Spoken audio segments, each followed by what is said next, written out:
6 bí quyết giúp bạn nhìn rõ bản thân là cao thủ hay kẻ tầm thường. 1. Cao thủ thực sự luôn đặt lợi ích lên hàng đầu. Họ có thể nói đạo nghĩa ngoài mặt, nhưng mục đích thực sự là chiếm lợi về mình. Họ nói đạo nghĩa ngoài mặt, nhưng trong xương cốt lại vì lợi ích. Đáng tiếc, đa số mọi người chỉ tin vào những lời họ nói ngoài mặt mà không thấy được hành động ngầm của họ. 2. Cao thủ thực sự không bao giờ bị cảm xúc chi phối. Tư duy của cao thủ không có giới hạn và gò bó. Họ đã phá vỡ quan điểm về tình cảm, tiền bạc, sinh tử. Trong mắt họ, mọi thứ đều là công cụ. Tình cảm là công cụ, con người là công cụ, tiền bạc là công cụ. Ngay cả mạng sống của bản thân cũng là công cụ. Mức độ lý trí và tàn nhẫn của họ vượt xa những gì bạn có thể tưởng tượng. Khi bạn đấu trí với họ, bạn còn chưa kịp ra chiêu thì những quan niệm đạo đức, tình cảm, tiền bạc trong đầu bạn đã làm bạn suy sụp rồi. 3. Cao thủ là bậc thầy về nhân tính. Khi bạn hiểu rõ về nhân tính, khi sự việc chỉ mới diễn ra 1/3, bạn đã có thể nhìn thấu toàn cục. Khi người khác vừa mới sử dụng mưu kế, bạn đã nhìn ra mục đích của họ. Người cầu lợi nhỏ sẽ không bao giờ thành công lớn. Người không cầu lợi nhỏ mà cầu lợi lớn, ắt có mưu lớn. Nói cho cùng, thế giới này chỉ có 2 thứ, đạo đức và lợi ích.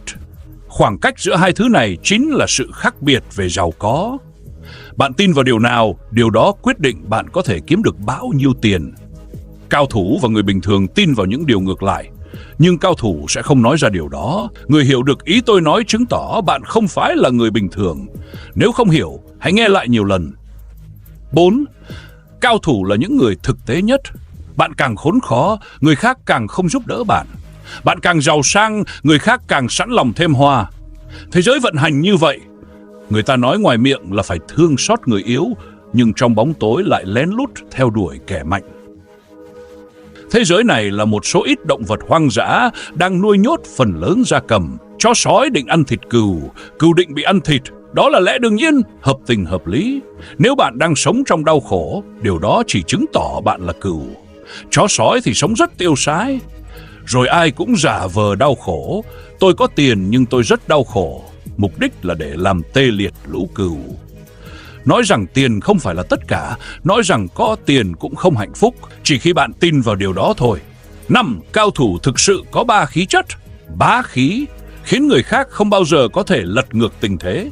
Dũng khí, dám đi đầu, dám tiên phong. Phỉ khí, vừa cực chính vừa cực tà. Âm dương đạo chính là mối quan hệ biểu hiện hợp lý. Mặt ngoài là dương giấu âm bên trong. Mặt ngoài là giả dối để đánh lừa đối phương nhằm đạt được mục đích bên trong của mình, để người khác không thể nắm bắt được hệ thống thực sự, đồng thời vẫn là một người tốt được mọi người công nhận. Người ngoài mặt và trong lòng như một đều là kẻ tầm thường.